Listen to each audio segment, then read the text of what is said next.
আমাদের একটি ফেসবুক গ্রুপে একটা বোন হাদিসে জাহান্নামে নারীদের সংখ্যা বেশি হবার কথা বলা হলো কেন, এই সম্পর্কে একটি প্রশ্ন করেছেন। তিনি বলেছেন, আসসালামু আলাইকুম। গত 1 বছর ধরে আমার মাথায় একটা প্রশ্নই ঘুরপাক খাচ্ছে। আল্লাহ ক্ষমা করুক। আমি জানি ইসলাম নারীদের অনেক মর্যাদা ও সম্মান দিয়েছে, আলহামদুলিল্লাহ। আমি একজন নারী, কিন্তু জাহান্নামে নারী বেশি কেন? এই একটা প্রশ্ন বারবার আমার মাথায় আসে।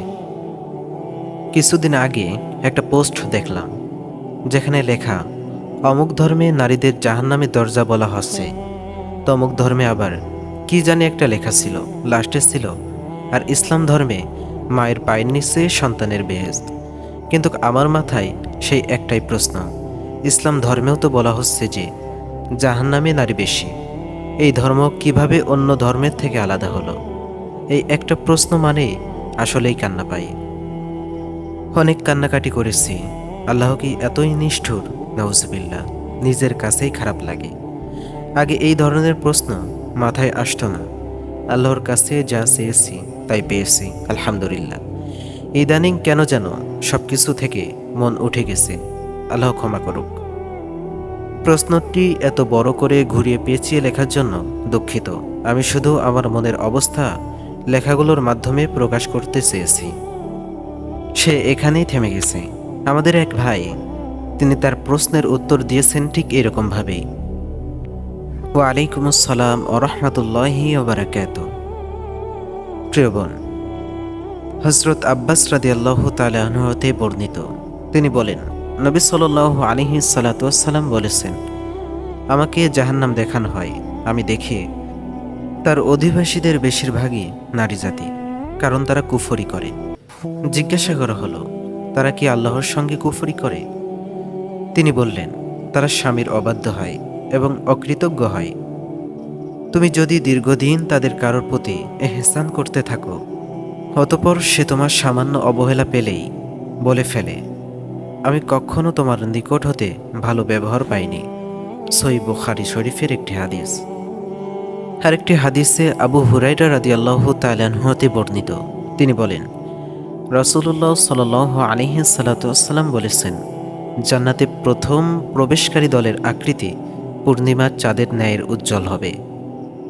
তারা সেখানে থুতু ফেলবে না, নাক ঝাড়বে না, পায়খানা করবে না। সেখানে তাদের পাত্র হবে স্বর্ণের, তাদের চিরুনি হবে স্বর্ণ এবং রৌপ্যের, তাদের ধনুচিতে থাকবে সুগন্ধ কাঠ, তাদের গায়ের ঘাম মিশকের ন্যায় সুগন্ধযুক্ত হবে। তাদের প্রত্যেকের জন্য এমন দুজন স্ত্রী থাকবে, যাদের সৌন্দর্যের ফলে গোস্ত ভেদ করে পায়ের নলার হাড়ের মগজ দেখা যাবে। তাদের মধ্যে কোনো মতভেদ থাকবে না, পরস্পর হিংসা বিদ্বেষ থাকবে না। তাদের সকলের অন্তর এক অন্তরের মতো থাকবে। তারা সকাল সন্ধ্যায় আল্লাহর তাসবিহ পাঠে রত থাকবে। সহিহ বুখারী হাদিস নম্বর 3018।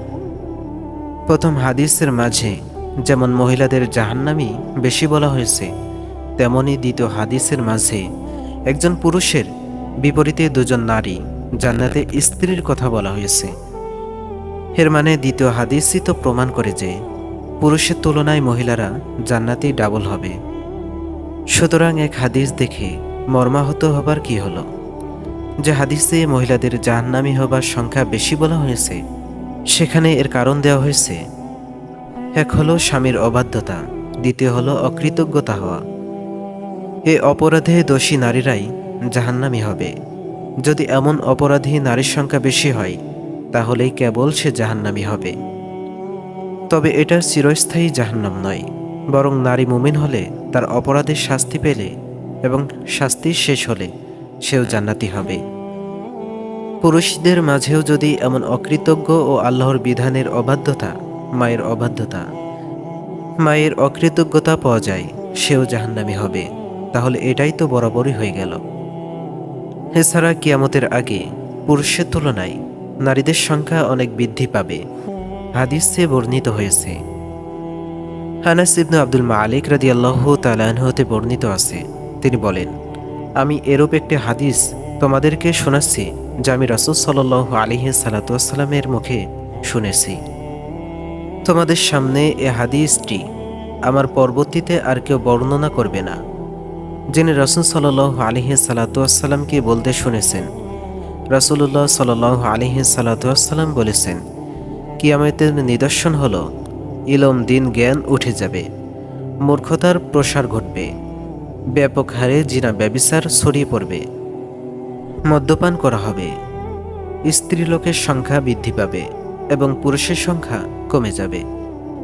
এমনকি 50 জন স্ত্রীর জন্য মাত্র একজন তত্ত্বাবধায়ক পুরুষ থাকবে। হাদিসটি সুনানে তিরমিজি, হাদিস নম্বর 2205। কিয়ামতের আগে 50 জন নারীর বিপরীতে একজন পুরুষ থাকবে। এর মানে নারীর সংখ্যা এতই বৃদ্ধি হবে। আর এটা তো জানার কথাই যে কিয়ামতের আগে মানুষগুলো বেশিরভাগই হবে গুনাহগার, সুতরাং এরাই তো জাহান্নামী হবে। সেই হিসেবে নারীদের সংখ্যা অনুপাতে জাহান্নামে তারা বেশি যাবে। কেউ খুন করলে তাকে বিচার ফাঁসির রায় দেওয়ার নিষ্ঠুরতা বলা বোকামি ছাড়া আর কি। যদি নারীরা বেশি গুনাহ করে তাহলে তাদের শাস্তি দেওয়াটা আল্লাহর নিষ্ঠুরতা কিভাবে হলো?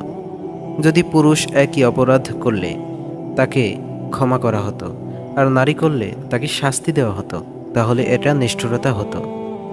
কিন্তু এমন কথা কি কোনো হাদিসে আছে যে পুরুষ অপরাধ করলে তাকে ক্ষমা করে জান্নাতে দেওয়া হবে আর নারী করলে তাকে জাহান্নাম দেওয়া হবে?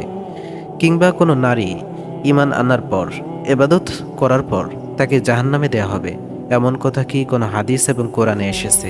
অবশ্যই আসেনি, আসতে পারে না। সুতরাং নারীরা বেশি জাহান্নামে যাবে এ কথা শুনেই এমন হতাশার কোনো মানেই নেই। এটা আপনার অজ্ঞতার কারণে হয়েছে, সুতরাং পেরেশান হবার কিছুই নেই। বরং কামিল ঈমানের সাথে নেক আমল করুন, ইনশাল্লাহ আপনি জান্নাতি হবেন।